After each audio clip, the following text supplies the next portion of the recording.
This is a planning worksheet for any organization. You can pause this at any time to check out the screen. You can see the semi-finished product in the background right now. We're going to see how you get there. You'll see on the left of column and the right column of the report you've got letters, and these are to find the specific rows on your printed sheet. Then you have an order column where you can assign an order. Actually, these have been assigned later, and then you have each task. You break each item down into a separate task, and you can apply a due date. We'll do that later on. You can apply a completion date when you've taken care of it. And to the right of that column, you've got other columns of all the people involved in the project, yourself included.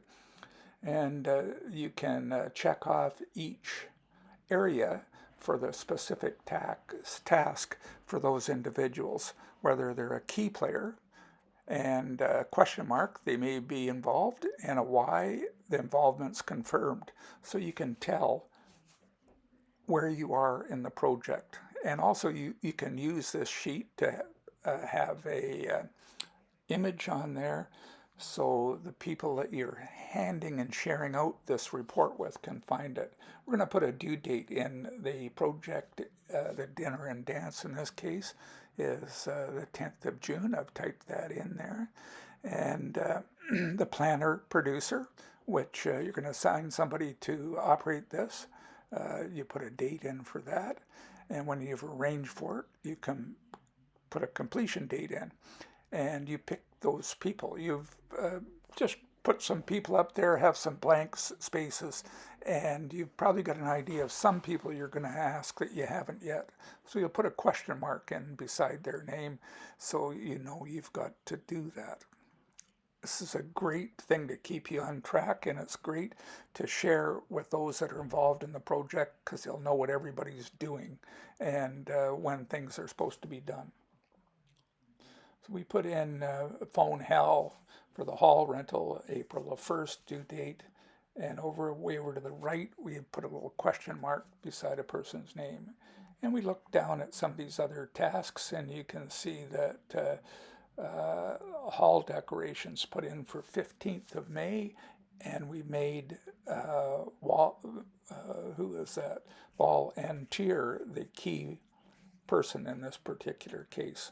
There's going to be subsets of that task here, and we'll add those in. Let's look at the photography, and we've got 2 people selected, and we've got one with a Y.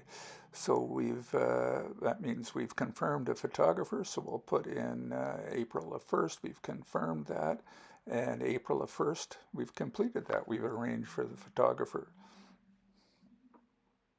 Now we're going to add something. We're going to buy some new decorations. Now we're going to keep these tasks together for the similar tasks, and the hall decoration is 70. So we're going to put a 70.1 in there. This is for sorting. Okay, now we're going to sort this thing. So we highlight the area we want sorted, and then we'll go to the top of the spreadsheet and pick the sorting option and sort by column B. Having everything included in there, it'll take everything into a new selection with the categories together. And you could have had 30 items in there and sorted this at once. It'll come out a little cleaner. So you want to definitely keep your categories together, and you can see now that buy some new decorations is under hall decorations, and there's 2 potential people to take care of that, and we just put in 16th of May for a due date.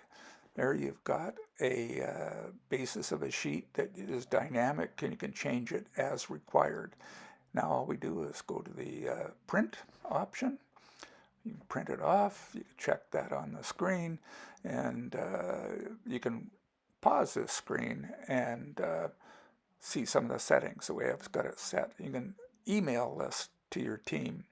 You can print off a hard copy for yourself. You can send a copy to your file system on your device, which is handy as well. And there you go, you print it off, and then up comes the new report.